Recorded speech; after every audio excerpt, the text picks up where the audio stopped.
it was a really neat way to conduct a study, first and foremost, because it was double blinded. In other words, the participants didn't know which item they were getting, the placebo or the product.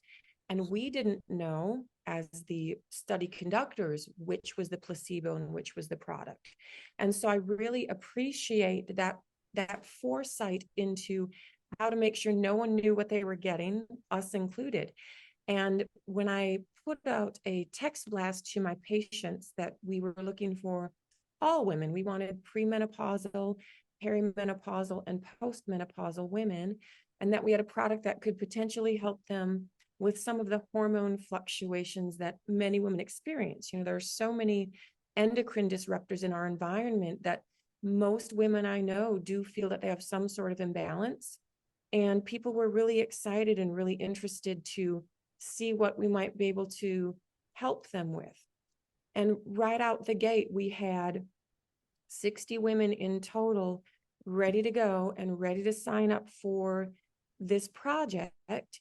And once the product arrived, we just had to let everybody know again. We did text blast, all the women showed up, and the questionnaires that we provided to them, they answered those weekly.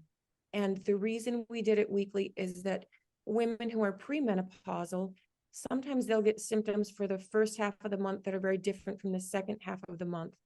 Women who are perimenopausal or right before menopause, they were noticing things like, my period is starting sooner. There's only 3 weeks between my cycles. Now that I'm perimenopausal, this is terrible.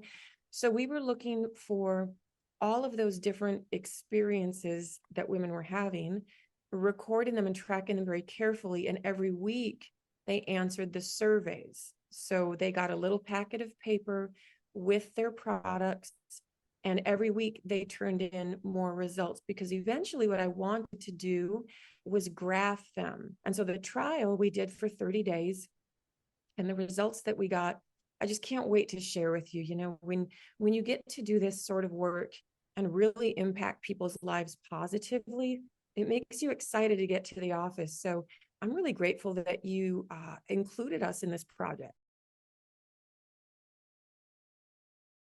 Well, when we look at symptoms, we like to make sure that we have a numerical measure of how women self-rate these symptoms.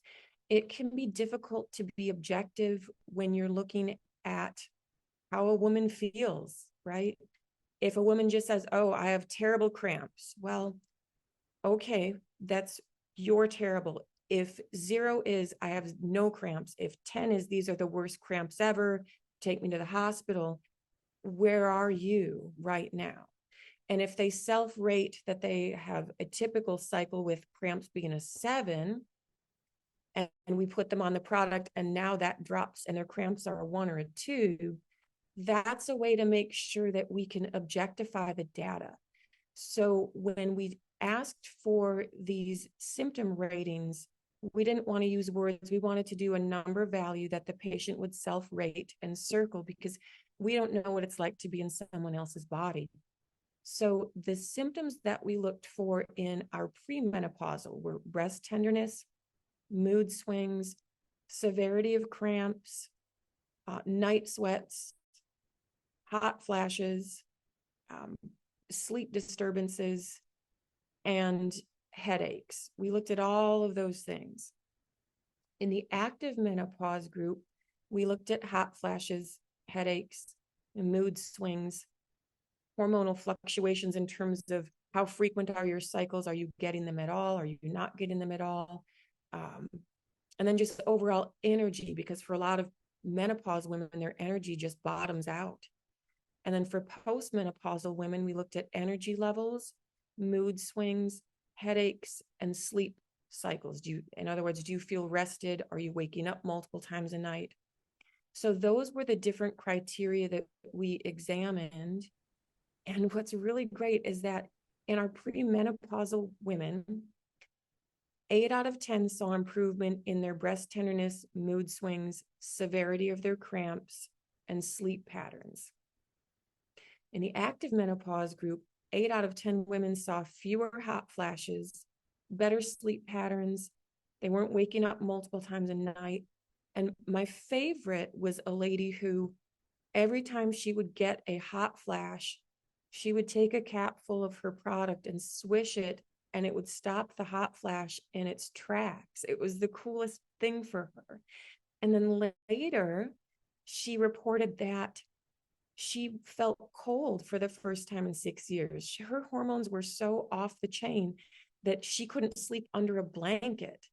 And so she was so happy that she could go back in a bed with her husband because she was too hot before, and she could sleep under the covers. It was a really neat moment for her. So all these women are just thrilled with what they're seeing. In the postmenopausal women, we saw improved sleep, improved mood swings, improved energy levels. And some of them actually, we didn't ask this question, but a couple of them said, I just feel more motivated now because I feel like I have control over my body again. My body just feels good. So we had, places for comments where people could comment on things that maybe we didn't think to ask when we sent out those surveys. And hearing women's self-reported improvements independent of the numerical ratings, that was a very nice touch at the end of it, just to get their feedback and hear them say how much better they felt overall. With these types of things, I like the daily balancing of all of this. As we are shifting through a world that has a number of hormone mimickers, estrogen disruptors, those types of things can throw a cycle. And when we consider the fact that plastic mimics estrogen in the body, if we are eating food that is in contact with plastic, we are getting it on a minuscule scale. We're getting that endocrine disruption. Pesticides that are sprayed into the air and onto our foods mimic estrogens in the body. So that can disrupt hormones.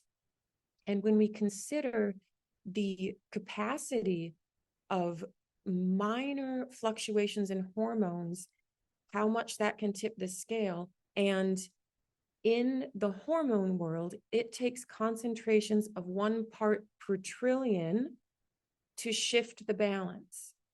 That's how powerful hormones are. And so with something like this particular product, the balancing nature of what's in it and the subtle but synergistic uptake, because it's a nanohydrolyzed product, it can get into the body in a meaningful way and just keep anybody even keel. That's what I liked about it. We really didn't have a single negative feedback loop from anybody. There wasn't a single person that said, this definitely got worse. Not one person. Well, here's what we had to promise all of these ladies. As we were setting up the trial, I remember talking with the folks at NUMI, and I said, well, let's make sure everybody gets a product at the end. That way I can tell women, you might get a placebo, you might get the actual product, but at the end of it, we'll give everybody a bottle. The women, particularly active menopausal women, they couldn't wait to come back and get that second bottle. They don't want to be without it now, especially the lady who was using it. You can use it up to 2 to 3 times daily. The lady that was swishing every time she started to feel a hot flash come on, she was back a couple days before the 30 days were up. She said, I went through this a little too fast. Is that okay? I said, well, did you experience anything negative? And she said, no, but I don't want to run out of this now. It's changed my life. So we gave her second free bottle and off she went. But these women do want to be on it once they've experienced how much better they feel. They really don't want to be without it.